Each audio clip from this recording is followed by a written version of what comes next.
Hi friends, எல்லாருக்கும் வணக்கம். Welcome to சிட்டு சமையல் வித் நிகிதா. இன்றைக்கி நம்ம வீடியோவில் என்ன பார்க்க போகிறோன்னா, சிப்பி கேளான் அதை குட்டி குட்டியாக கட் பண்ணியிருக்கேன். இதில் ஒரு கிரேவி செய்ய போகிறேன். இந்த gravy idli, dosa, chapati, white rice கூட ரொம்ப நல்லாயிருக்கும். எப்படி செய்கிறதுன்னு பார்க்கலாம்.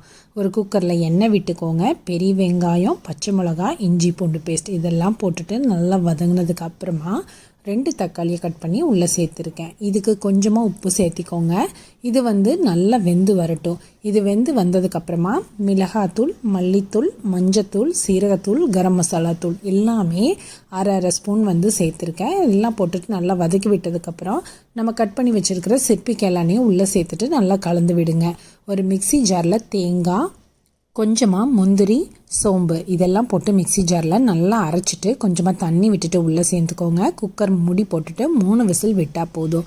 3 விசில் விட்டதுக்கப்புறம் பார்த்திங்கன்னா அப்படி எடுத்திங்கன்னா எண்ணெய் பிரிஞ்சு சூப்பராக இருக்கும். இட்லி, தோசை, சப்பாத்தி, ஒயிட் ரைஸ் எல்லாத்துக்குமே ரொம்ப ரொம்ப நல்லாயிருக்கும். இது வரைக்கும் ட்ரை பண்ணலைன்னா கண்டிப்பாக ட்ரை பண்ணி பாருங்கள். இந்த கிரேவி சூப்பராக இருக்கும்.